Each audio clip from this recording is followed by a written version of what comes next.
Bienvenue dans l'été des jongleuses. Je suis Ruth Manu, coach de vie certifiée.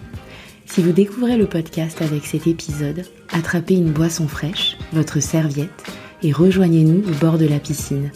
On s'y détend, on laisse notre esprit vagabonder et on se partage en toute intimité les pensées furtives qui s'invitent dans ces rêveries oisives. Attention quand même, je dois vous prévenir que l'écoute de ces pensées d'été risque fortement de piquer votre curiosité et de vous donner envie d'en savoir plus. Je vous souhaite un joli mois d'août et une excellente dégustation.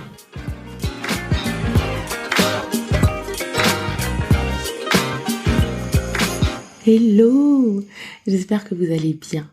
Notre pensée à grignoter du jour porte sur cette idée qu'on entend parfois qu'il faudrait ou qu'on aimerait bien apprendre à gérer ses émotions. C'est une idée qui me fait sourire et je vais vous dire pourquoi.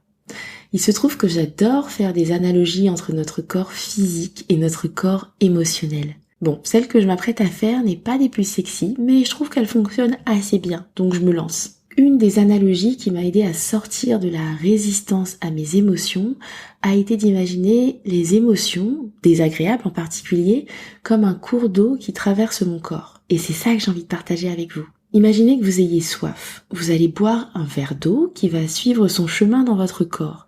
Et quelques minutes ou quelques heures plus tard, vous allez avoir envie de faire pipi. Remarquez comme dans tout ce processus, vous n'avez rien eu à gérer. Vous avez eu soif, vous avez bu, vous avez eu envie de faire pipi, vous êtes allé aux toilettes. Et en fait, pour les émotions, c'est exactement pareil. Une émotion qui vous traverse, c'est juste un processus physiologique qui se joue dans votre corps. Vous pouvez imaginer que le signal de votre environnement sur lequel vous allez avoir une pensée qui va vous déclencher votre émotion et le verre d'eau que vous avez bu. C'est juste un point de contact entre l'extérieur et l'intérieur. Et sans que vous ayez besoin d'intervenir, le verre d'eau va avoir son utilité dans votre organisme en apportant de l'hydratation et le surplus va s'évacuer. De la même façon, l'émotion va avoir son utilité dans votre organisme en transportant un certain type de message et en vous mettant en action. Mais plutôt que de s'évacuer, comme pour le surplus d'eau, votre organisme va ensuite revenir à son état de base. De la même façon que vous n'avez pas à gérer votre envie de faire pipi, vous n'avez pas à gérer vos émotions. Vous avez juste à les ressentir, à les laisser vous traverser, à les laisser avoir leur utilité et laisser le surplus s'évacuer ou votre organisme revenir à son mode de base. Et ça, certes, personne ne nous l'a appris, mais il n'est jamais trop tard pour le faire soi-même. Il n'est jamais trop tard pour devenir intime avec ses émotions.